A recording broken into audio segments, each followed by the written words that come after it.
Food is our lifeline. A balanced diet significantly impacts our physical and mental well-being. Small wonder, the United Nations Sustainable Development Goal 2 advocates zero hunger as a global target by 2030. However, Nigeria's ongoing food situation leaves much to be desired. Disruptions in the food supply chain and soaring food prices leave many unable to feed sufficiently, if at all. NESG TV went to town to ask a cross-section of citizens how they are coping and what they think can be done. How many times a day are you able to feed? So, like since this thing started, at times we feed once so that we'll be able to manage ourselves. So every day you went to the market, things will be adding. The price of thing you bought today is not going to be the same thing you are going to get tomorrow. So this thing is affecting us very physically, mentally, and otherwise. Anybody when not get power, like somebody small businessman like me, you must affect him. So you buy rice 1, 2, now it buys 2K. Not be every day shoot 3K or 2K. Not be every day. I have 15. I don't have legs to do work, hard work. It affects me with a chop twice, 3 times in a day. Now even one we can't see. The problem is from government. Then where they head there, make them bring things come down so that the thing go reach us they poor. And Allah za ka samu saukin abubuwa. To kuma sai mu ce abu ya zo da sauki. In ka je ka dan fita ka dan samu sai ka je ka dan saya dan da za ka dan samu abubuwa ne ka ce an samu sauki ta nan wajen. Ba shakka sai muke ta roƙon Allah ka ba gwamnati abin da za ta taimaka mu talaka. Using our security personnel to save the civilians, even in the farm, in the forest, in the desert, where they are fishing, you will see there will be food. Now people don't go to farm again. They don't go to the stream to fish again. So if our government can promise us our safety, our security, in fact, there will be for food. The one thing that has really affected these food issues in Nigeria is the issues of security at farms, because I have a grandma. She used to farm Irish very well, and do you know that last year she didn't farm Irish? Why? Because she didn't farm Irish last year because they have issues of people attacking villages and things like that. So to be on the safe side, she couldn't farm, and there was scarcity of Irish in Plateau State last year. So if the government can say how they can curb these security issues, I think it will help. Keep your door open. You will see somebody will break in to take 1 or 2 things, you understand? So they should just help us. Hi, I'm Francis Japo, your host for today's pilot episode of NESG TV. With me is Dr. Tayo Aduloju, CEO of the NESG and staunch SDG advocate. Today, we will discuss the ongoing food crisis and pathways to zero hunger in Nigeria. Welcome, Dr. Tayo. Thanks, Francis. It's great to be here as always. Thank you. So actually, I've noticed with the Vox Pop, Nigerians are hungry and they're tired. But just tell us right off the bat, is it alarmist to say there's a food crisis in Nigeria? I think it's pragmatic to say there's a food crisis in Nigeria. I think the challenge is it could have been pragmatic to say there was a food crisis in Nigeria 10 years ago. Okay. And of course, depending on what you call alarmist, as far as at least the NESG was concerned, we potentially were dealing with a food crisis in 2016. As you would remember, the 2016 Nigerian Economic Summit was focused on Made in Nigeria. A big part of what we signaled to the country that on all strategic foods, Nigeria was not self-sufficient in any one. Now, if that was in 2016, between 2 recessions and 1 pandemic, the food crisis has simply gotten worse. So actually, Nigeria is dealing with a chronic food crisis that has become long-standing. And so what you're now dealing with is the scale of the problem. It's like you had a problem and it simply got worse. And so if we think of where we were, for example, at pre-COVID, we were about 28 million food insecure Nigerians. These are just Nigerians coping to get a meal a day or to reach, the targeted nutrition requirements for a human being. During COVID, that number jumped. That's in 2020. June, it jumped from about 28 million to about 34, 35 million by June. And in June, we declared a food crisis at 34, 35 million in 2020. Now, last year, January, we were at 66.2 million food insecure people. That's almost 2 times the size of food insecure when we were at COVID. And this year, first quarter, we've crossed 100 million food insecure Nigerians. So the question about are we in a food crisis kind of is a strange question because it's evident we are. It's alarmist maybe because the scale of the food crisis has gotten worse in the last 8 years, in spite of our interventions, okay? And so I think that that's one thing to think about. But that's looking at the food crisis purely from a accessibility point of view. Okay. This is number of Nigerians that are accessing food or unable to access food. So that's one dimension of the food crisis. Then of course, there's an affordability dimension of the food crisis today. You now have food inflation jump from, where it was in December around 33, it's now up 35%, which means there's a cost of living crisis that now makes it more difficult for Nigerians who could afford food to not be able to afford food. You remember that in the middle of COVID and post-COVID, more Nigerians were spending 70% of their entire livelihoods just to buy food. That's right. So the out-of-pocket that went to food overwhelmed everything else already. And so what has happened is that we've moved from where Nigerians could afford food to where more Nigerians cannot afford food because more Nigerians are multidimensionally poor. Now, when we say 133 million Nigerians are multidimensionally poor, multidimensional poverty means we're looking at different dimensions of poverty. So let's extract from the dimensions of poverty the hunger dimension. When you extract the hunger dimension, today more than 50% of Nigerians, or about 50% of Nigerians, are food insecure. So that's an accessibility problem. But you now have an affordability problem. That most Nigerians can no longer afford the food in the market because of the price.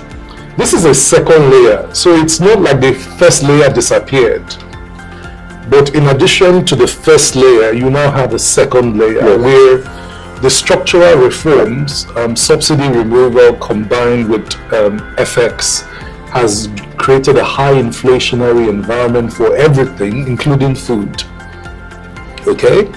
So that creates a second dimension. But we would remember that food inflation has been going up steadily since the first recession in this last decade. So since 2016 recession, food inflation has been going up unabated. Yes.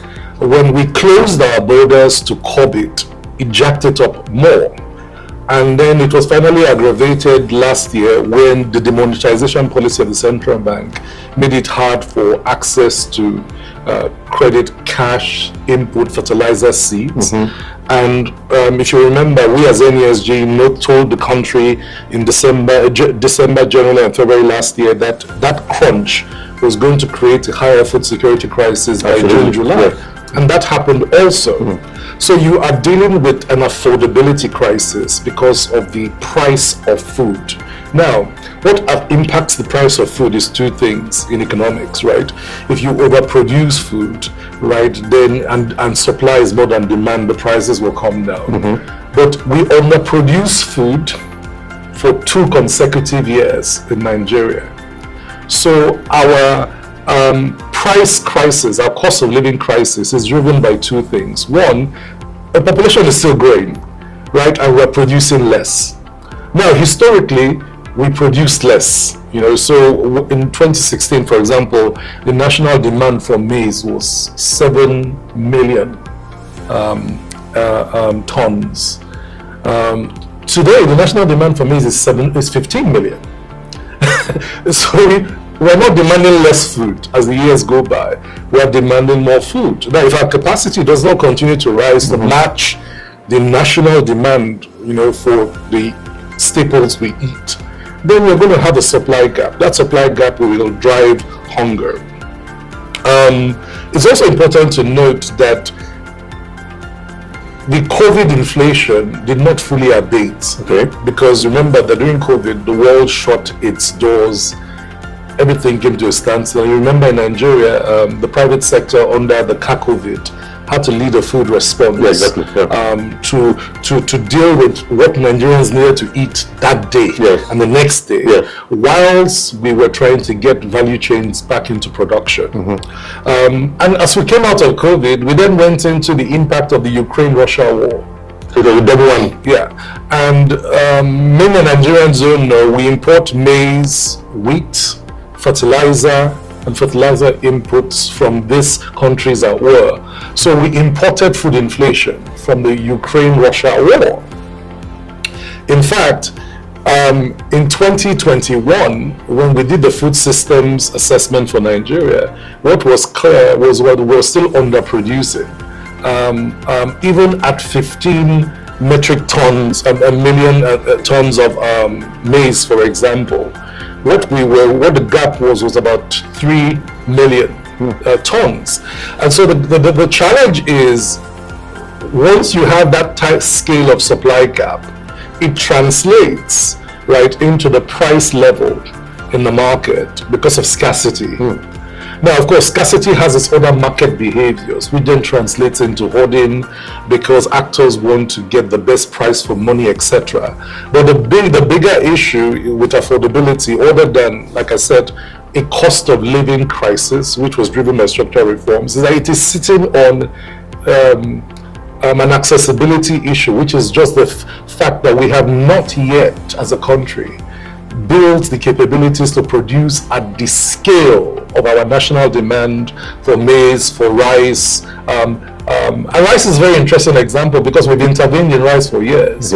Rice used to, we in 2016, when we took our baseline, just during the recession triggered by crude oil prices, rice production was at about national demand for rice was at about 6.3 million tons for the country, and we were then producing about 3.5. So there was a gap. But today, national demand is over 10 million. We remember we're still giving birth to children. Fertility rate is still high. So you have a 10 million demand today, and production capacity is hovering around 7 to 7.5. So there is a real sense in which the affordability crisis, and the availability crisis are related, but they are not the same. So you have an accessibility problem, you have an affordability problem, you have an availability problem. Now, with the issue of availability, you go into the food system itself. Why is food not available? The fact is, food is not available because the national food system is vulnerable to shocks. Everything in the food system. Nigeria cultivates historically, at least in the last 10 years, about 41% of its arable land, which is about 32 million hectares. Of the 32 million hectares, in the last 2 years, we've cultivated about 21. So we are actually under-cultivating, or we are under-farming our cultivated land, not even new land, our cultivated land in the first place. And there are 3 reasons why. One is insecurity. 30 states in Nigeria have reported that farmers cannot access their farmlands because of insecurity. Now, when you add that into the equation, right, you're already farming less than you need to farm on the lands you already have as cultivatable arable land or cultivated arable land. So that's a problem. Land security has to be solved for. If I cannot access my land to farm, then why are we discussing where food will come from? Possible. Now, even if you could access your land, only 14% of our cultivatable land is fertile. In other words, the seed you put will yield its optimum yield potential without fertilizer. Our own National Institute of Soil Sciences tells us that for every hectare of land, you need to apply about 400 kilograms of fertilizer to get maximum yield. But we have a fertilizer scarcity also. So we are currently doing about between 7 to 8 kilograms per hectare when you need 400 kilograms per hectare. So there is also a fertilization security gap. So you have a land security gap. Then you have a fertilization security gap. Now the fertilization security gap is a huge gap because it means that even if we got seeds to the farmers without sufficient fertilizer, the seeds don't reach their full yield, so the harvest will be bad. And if the harvest is bad, then their sweat will not translate into profitability. Then the smallholder becomes unprofitable, the yield or the harvest is low, and that still translates to food security. So you must solve for that. Then there's the need for high yield seeds. So if you look at one more thing on fertilizer, by the way. So if you take maize, for example, the average yield on maize in Nigeria is about 1.6, 1.7%. The yield factor. Whereas, our full potential yield is about 5. But we are unable to reach 5 because fertilization rate is too low. It's too low, exactly. So we must. So when you look at the food systems insecurity, and we've discussed 2 types of insecurity now: food insecurity and food systems insecurity. They are similar, but they're not the same thing. Food systems insecurity goes into the components of the food system that must be secured for the food system to work well. So land insecurity, I've discussed fertilizer or fertility security, which is a combination of the soil and how much fertilizer we can apply to the soil. Then we discuss seed security.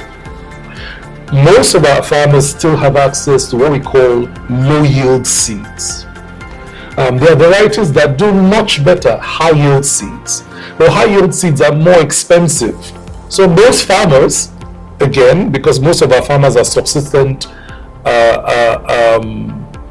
farmers, and most of them are poor, and they do not have access to the cash for high yield seeds, which means our farmers are using low yield seeds on restricted farmlands, poorly fertilized soil.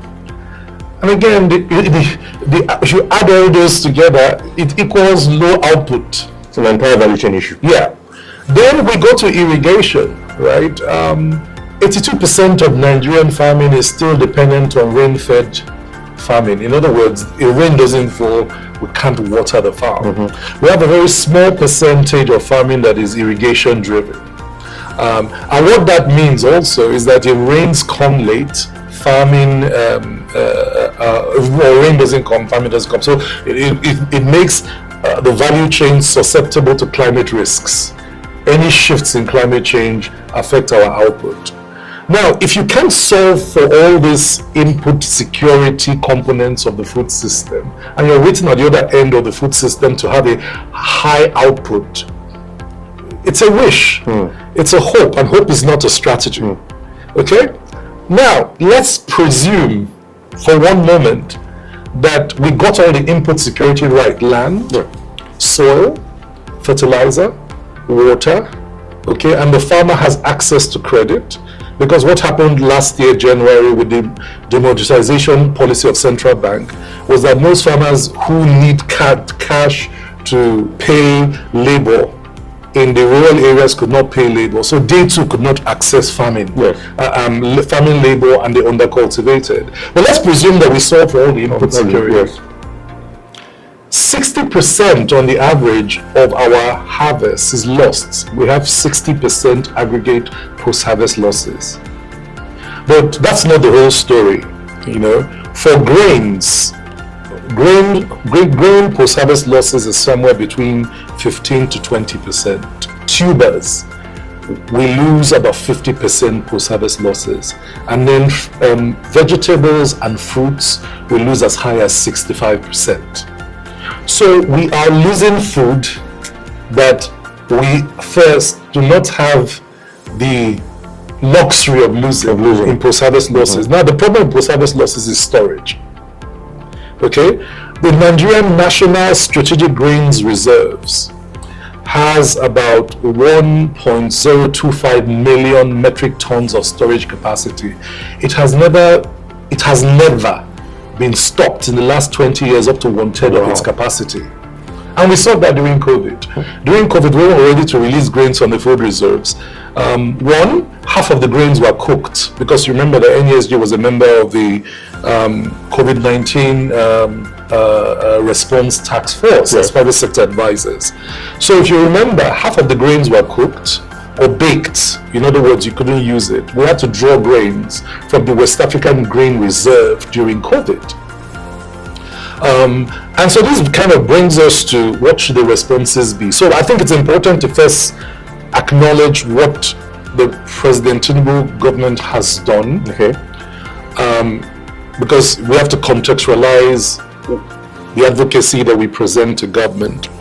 As soon as President Tinubu came on board, I think he rightly dimensioned what he was dealing with as a national food crisis, and made the declaration of a state of emergency on food in Nigeria. And we think that's commendable, and that at least put food security where it needed to be on the front burner.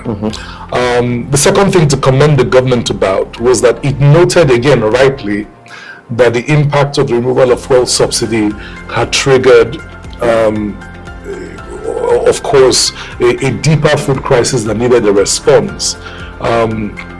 So if you remember, of the 500 billion palliatives announced by the federal government in 2023, 200 billion went to food security response. 250,000 metric tons of grains were released, was earmarked to be released from the strategic grain reserves. 225,000 metric tons of fertilizer and seeds were to be released to farmers.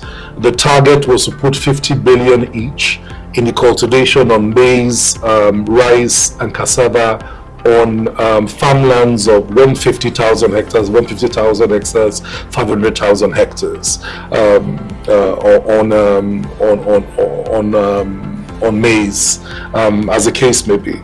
And that's useful, but that's insufficient. Remember, we are discussing cultivatable land of 34 million hectares.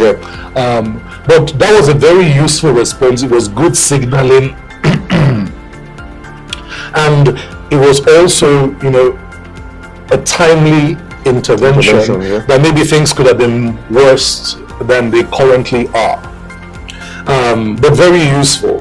Also, we've seen that in the last few weeks, the government has gone ahead to sign this institutional financing with the African Development Bank for about 134 million that will be focused on, deepening dry season farming, as the case may be. With this will support some of that commitment of government on the lands to be cultivated. We think, looking from the numbers, that will contribute maybe overall to a few million tons of grains that contributes to closing what the gap is. And then we've also seen the government sign on a 900 million euros mechanization project. And mechanization is crucial. So currently, Nigeria has about 0.2 horsepower per hectare, which is, compared to our requirements, a joke. Nigeria, to cultivate 31 million hectares of land, or 34 million hectares of of land, you need to be at least 5 HP per hectare. So we're at 0.2. So that's also commendable as a start. And I think the commitment is that every year the global partner will deliver about 2,000 units of mechanized units. I think each one is about 3 or 4 HP, and that will start to build our mechanization capacity. So these are the things government has already declared it's doing or has done. And recently, government released 42,000 metric tons of grains, and then another 60,000 metric tons of grain. But when you look at the scale of the need, begin to feel scale of the demand. We're discussing demands for rice at 10 million tons. We are discussing demand for maize at 15 million tons. You can see that 42 or 60 will not catch it, but it's helpful for a immediate response. So these are the problems. Yes. None of these problems are easy problems, and none of these problems started yesterday. Yes. So what are the solutions? The solution is to we think at the NESG, is to dimension for accessibility, affordability, and for affordability. Nigerians that are hungry today and that cannot afford food, the solution is a hunger response. It's putting food on the road, making food available. Not food in the market, food available for free. It's almost a social investment response. And during COVID, we did it. But we did it for a smaller number of Nigerians. We were not discussing numbers exceeding 40 million Nigerians even. This is monumental. With the current level of hunger, we need another coalition of public sector, private sector, civil society, development sector to create another hunger response. So I think that the first big thing is to say, the food systems response and the hunger response have to be treated as two related but separate parts. Feeding Nigerians today so they don't die of hunger versus building the food system to respond to the next harvest season and the next cycles are two separate things that must be treated together. There is not enough food in the country, period. In the short term, we might even need to import food to close the gap. But the importation should be done, in my opinion, through Nigerian-owned entities that are already working with us to scale production locally. Don't simply give it to somebody who's sitting overseas doing nothing. Work through our value chains to close that gap. We have flour mills, Olam, Abua, Dangote, the organizations that already provide food. And we did it during COVID. And we got the private sector, the manufacturing sector in Nigeria to get their production lines working at higher capacity to produce food for Nigeria, especially where you could get some input in to accelerate production. So I think that is, if a hunger response is number one, and it's a standalone. We have to think of reaching Nigerians today that if they don't eat, they go hungry, because even if the food was in the market, they can't afford it. Then you then solve for price. Now with price, that is an expansion of supply across board. This needs to be targeted in many ways. One is to account for the food in the country through strengthening monitoring of both storage, primary production centers, etc. But that needs collaboration, again, between government, state governments. And when we say government, we're not discussing the guys in Abuja alone, because of the fact is that farming is not done in Abuja. Farming is done in 36 states of the Federation and the FCT. And so what we need for that is to see every governor become accountable for its own arable land, its own production, and every state becoming more accountable in reporting per hectare what it has cultivated, what it has stimulated cultivating, and how much it has produced. The days where state governments simply sit down and say to the federal government, where is food, are over. Yeah. Okay, because the fact is that food is not produced in Abuja. Food is produced in the 36 states of the Federation. Yeah, so national intervention. And not just subnational subnational accountability. Now, for you to have that, you need an institutional framework, and this now goes into the critical parts. We need to get the politics out of the way in terms of food response. So you move from hunger response to the food systems response. Yeah. In the food systems response, you need to sort the institutional framework. The president may want to expand the National Food Security Council to include the 36 governors, or at least the governors that are farming governors. Okay, because when you discuss food security, it is not a federal government issue, it's a federation level issue. Within the food security, an expanded Food Security Council, we cannot account for the crisis and the different threats as they vary from region to region. Nigeria has I think about a range of what we call agroecological zones. Agroecological zones kind of defines the climatic, soil, and environmental factors that make certain foods producible in one part of. So, for example, the northeast is the best place to plant millet and wheat, etc. But if you want to plant cassava, you come to the savannah. So the fact is that our agroecological zones has given each state and area certain natural potentials for what to produce. The Federation needs to task the 36 states bringing their component of the food production up to their maximum capacity. That should be where the conversation starts from. What are you producing? What can you produce? What are you producing? How much of what you're producing is available to the country? And how much of the interventions that we are, all these palliatives that we are putting together, are you showing accountability and transparency for? And then how are you solving for land security? How much of your land is secure? Because look, a state can have 2 million hectares of land, but it's possible that in that state only 150,000 hectares of land is available. We don't account for the 2 million, we account for the secured land for which we can take harvest. Right? Now, so you have to solve for the institutional framework for the national security response in such a way that we are tracking on a month-by-month basis what's going into the ground, how is it going, what's coming out of the ground, and is what is coming out of the ground secure.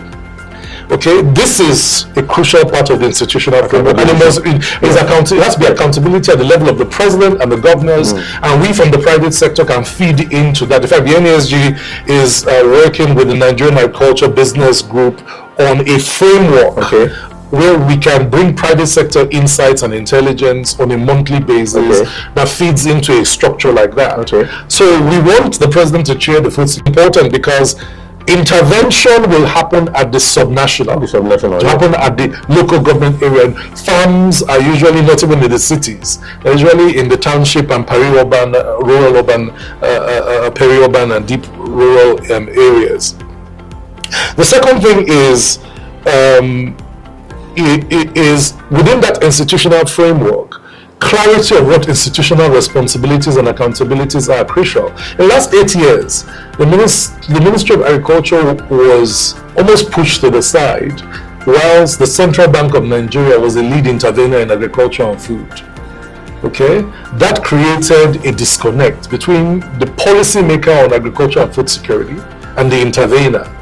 So the question today is that the same or is it different? Who is the institutional coordinator for the food security response, and who does that institutional coordinator report to? We think a couple of things are crucial. That in the presidency there needs to be a special advisor to the president of food security, but that special advisor should be reporting to the president through a food security council. We think the ministry and the minister should chair that council, and the coordination of food should be with the minister of Agriculture and Food Security, the Minister of planning, because when you now go into planning the food system, what goes into the budget, the coordinating minister for the economy and minister of finance.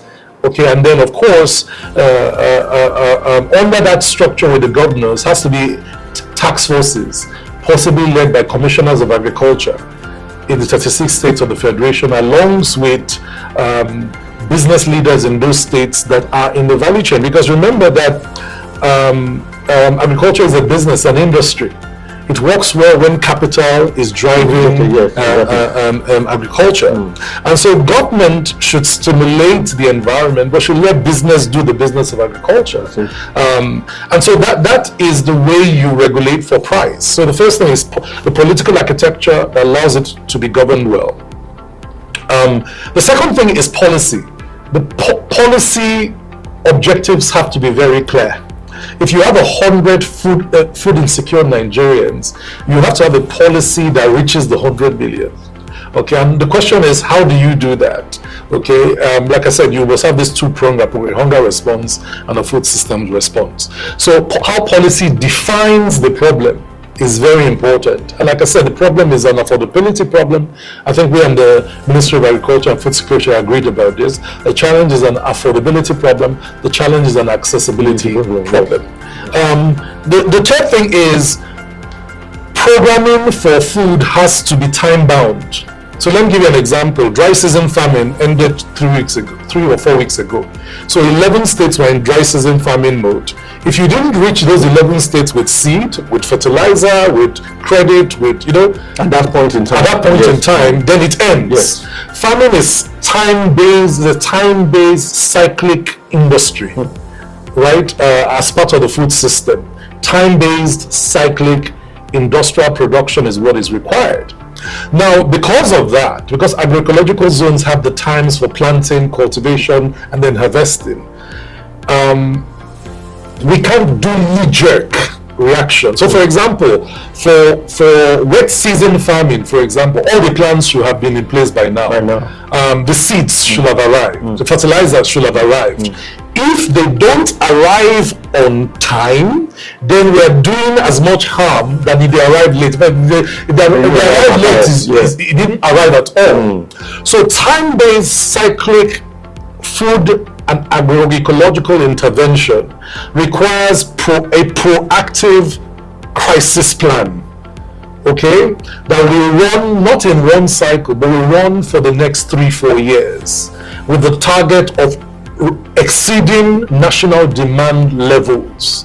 This is something that is sacrosanct. It's a divine law, the law of sowing and reaping.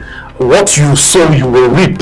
How much you sow, your seed size determines your harvest size. So you can't simply, again, wish your way through a harvest. No, it has to be programmed, has to be intervened and planned for in time. So now we should be seeing a food crisis plan and the financing of that plan being prepared.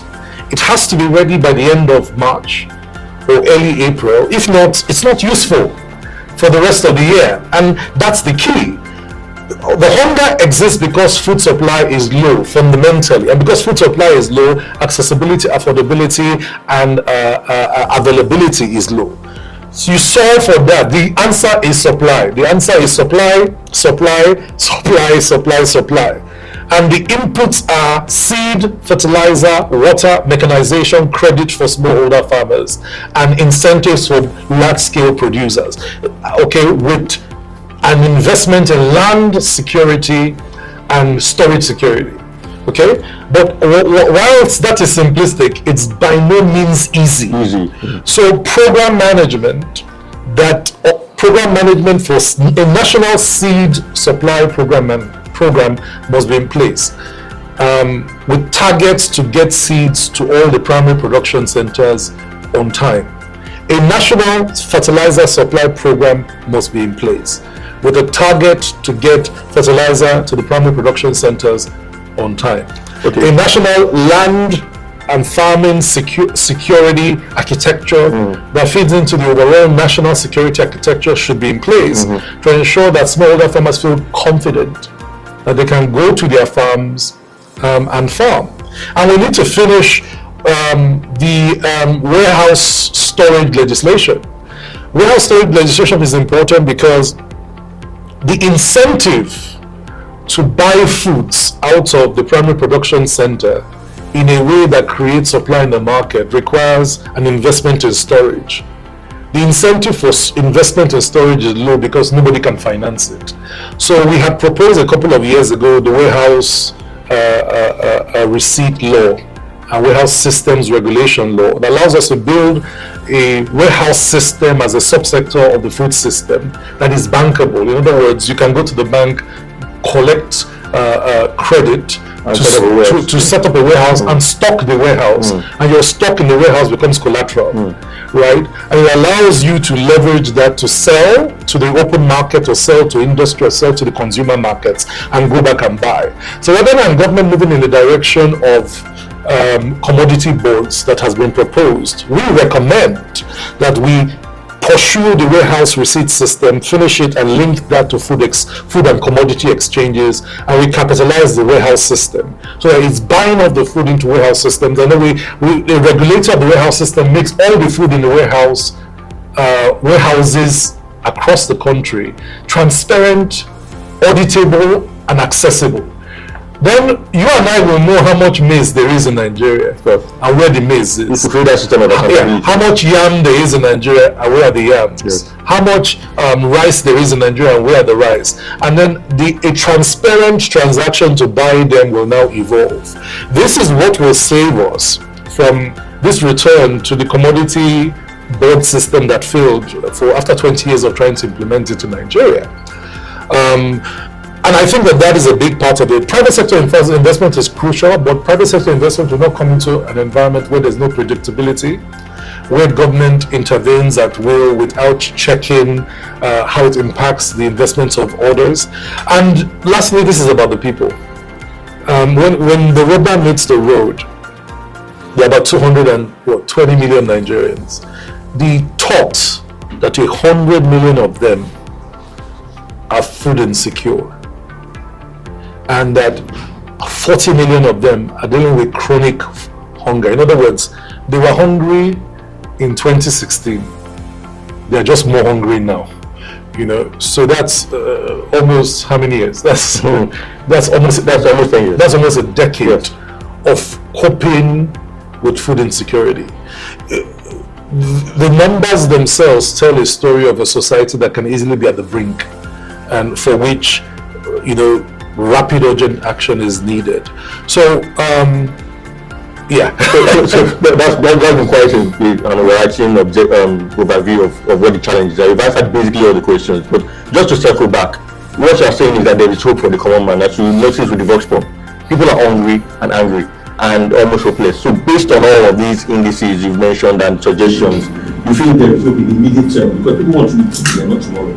Well, the government is going in the right direction, but to create hope, we have to match the problem with a scale of response that matches it. We need to convene a zero hunger roundtable that is made up of not just government but the private sector. There are a few meetings going on with our members of the private sector now on the hunger response. It needs to become a sustained, coordinated action. Because like I said, how we implement these programs matter.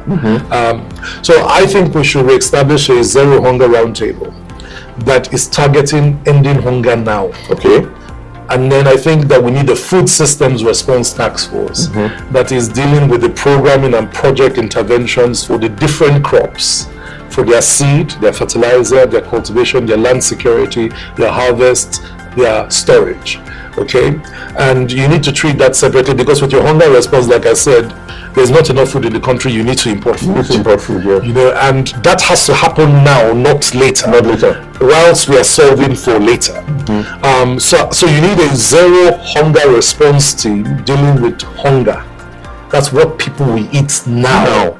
Then you need to deal with food systems crisis and task force issues, what you will do later.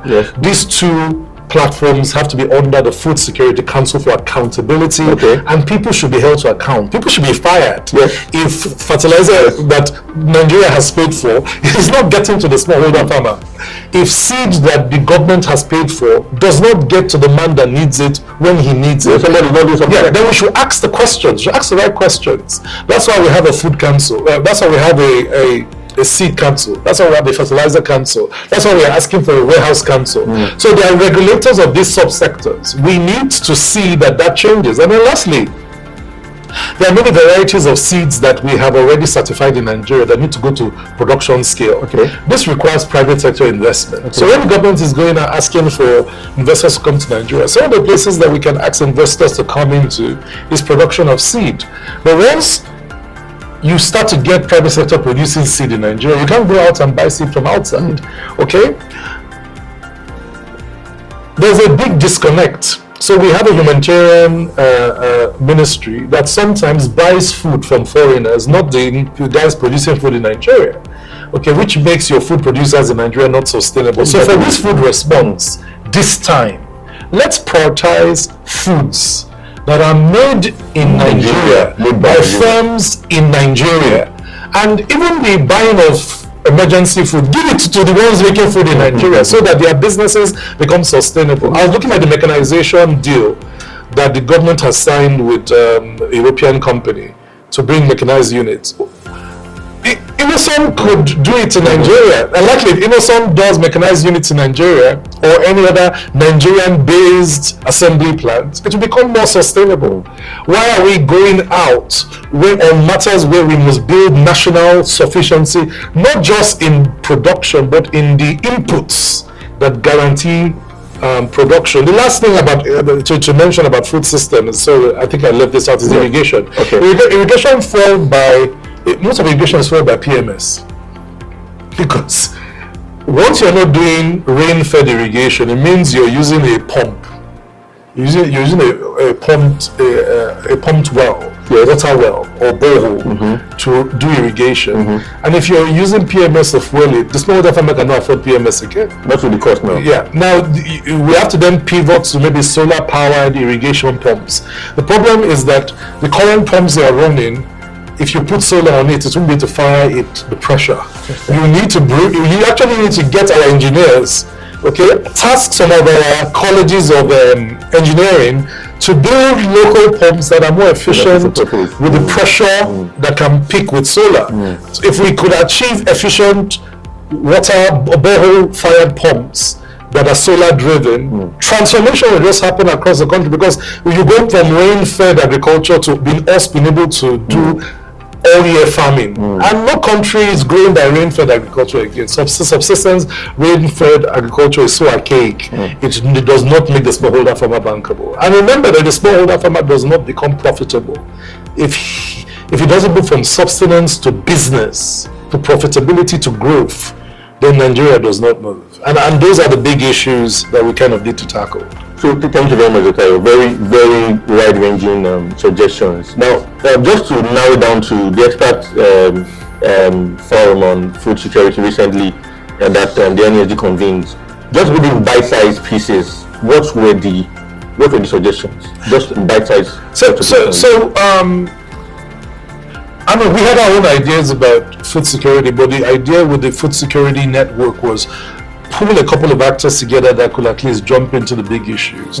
One is, one of the things we spoke about is that there's not sufficient coordination across government, private sector, civil society, development sector. So, for example, development agencies in Nigeria are implementing a massive amount of food crisis response programs across the country. There is no heat map on where these interventions are, what they are doing, what they are focused on, what crops are focused on. So that all of us know where intervention is at its highest, where it's at its lowest, and where to close the gap. So one of the things we agreed about is a much greater need for coordination. The second big need is of communication. If you listen to the conversations we have just had, there's a lot of misinformation about what the problem is and what the solutions are. That does not help. So massive strategic national communications, so that all actors across the food system and across the country understand what the problems are, what the threats are, what to solve for, then feeds into coordination, because coordination without communication equals confusion. You know? So the second big consensus we had at the expert meeting was on communication. Like I said, with coordination, we wanted an institutional framework that goes all the way to the president, where there is monthly, weekly meetings that feed in, so that it's not when the crisis gets bad and we have underproduced that everybody complains. With communication, we think communication is two ways. One, there has to be a feedback mechanism so that the government can learn quickly from those of us in the market how the policies that are coming out of government are intervening. We have recommended a monthly meeting with the government coordination framework and architecture, which, like I said, the NESG and the NABG wants to coordinate around with the rest of the stakeholders and the members of the development community. And the idea with that is a way to give active feedback, not when the crisis gets worse, while the crisis is going on. As a key way to ensure that the communication is two ways. Policy communications and program communications is coming down, and then also feedback, market and bottom of the pyramid communication is going up. Right. So what the smallholder farmer feels on Monday. Abuja knows by Tuesday, Wednesday how they are feeling. You know, by the end of the month, we've coordinated active, more responsive government and policy environment, and a set of interventions coming out. Number three is cooperation. The scale of the problem requires private sector resources, government resources, donor resources, development sector resources, and so there has to be cooperation where everyone has clear responsibilities. What we are saying is, we are not blaming government. We are saying, no, let all of us take responsibility for what we're going to do and come back and be accountable for it. So we want to bring private sector across board, across the 36 states into the room, and then if the government and ourselves agree on things to do, we want to go and do it and come back. So a clear cooperation framework where government, private sector, civil society, development sector have clear responsibilities, and we're holding all ourselves accountable for getting work done. So that's number three. Number four is collaboration around results reporting. When all is said and done, how many people did we feed? How much food is in the market? So some accountability, transparency on monitoring, evaluation and reporting, so that if all we did was 10 million, we announced that that's where we are, and that we can now cover 10 million Nigerians, which the 90 is outstanding. You know, but it has to be that kind of transparent. You know, so there has to be big collaboration around accountability for results, and it's not a finger pointing activity. It's more of a clear commitment that we are in a crisis. We can come out of the crisis if we pull ourselves together. I'm a strong believer that if you mobilize the collective capacity of society, that there's no problem that we cannot solve. So my hope is in the fact that, you know, some of these ideas and advocacy, as it moves up and we start to get agreement and movement on them, that the crisis is not forever, that and scale of action can shorten the crisis. Because let's not kid ourselves, if this year we go beyond limits to produce more than we've ever produced before and keep as much as we've produced, the hunger will be over. That's right. Okay, so it's not, luckily we're dealing with a divine law, right?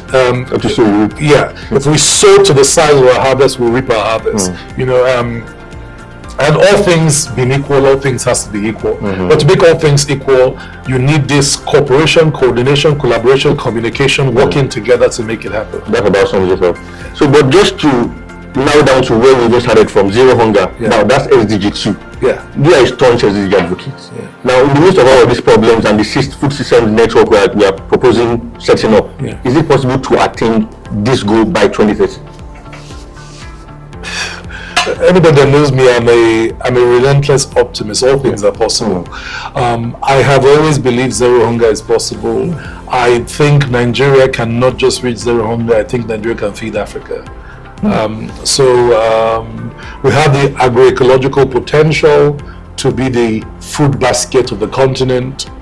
We have the land for it. We have the climate for it. We have the sun for it. We have the people for it. We have the human capital for it. We just need the political will. We need the political will. We need national confidence, faith. We need defiance, for our problems, and we need positive deviance, just a restless spirit to really rise to the scale of our national greatness. I think that's what we needed. So I do not think reaching zero hunger is a problem for Nigeria. I think what is possible to us is to end hunger in Nigeria and feed the rest of Africa. It's doable. But we wouldn't moonwalk to it. It needs all hands on deck, all heads in, all hands on, and the sky is beyond the limit. Thank you so much. So finally, you submitted the communique, NESG submitted the communique of the recommendations to the government. So what next? What should we expect? So the recommendations go in, actually, the recommendations go in today because we've gone through iterations with the stakeholders of what needs to be in it.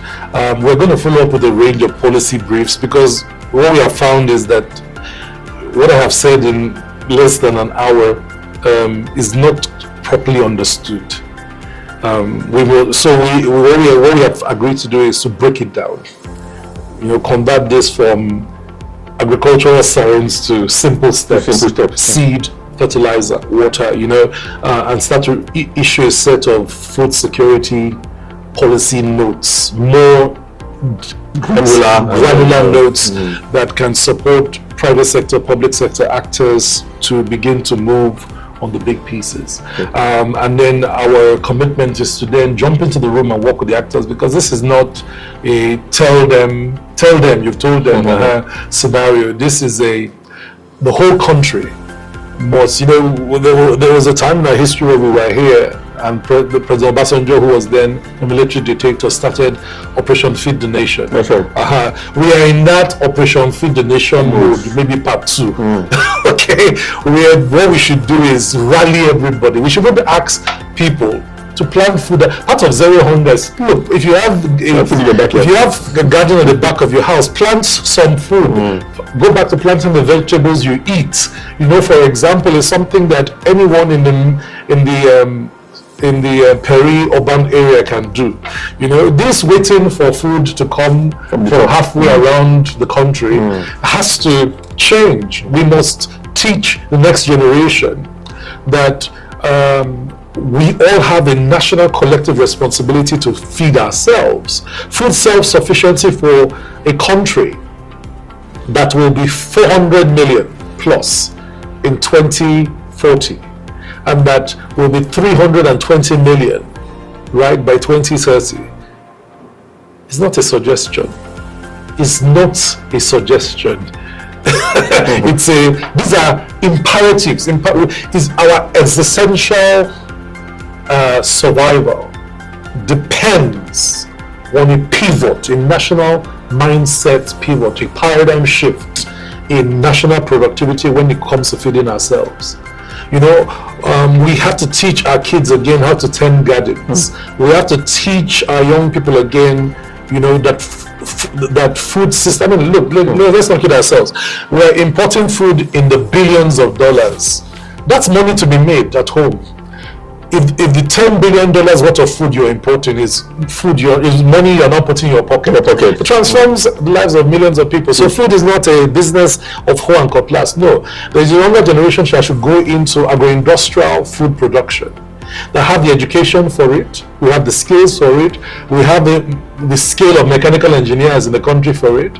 We have a whole army of agroeconomists, agro-scientists that we've graduated from many universities.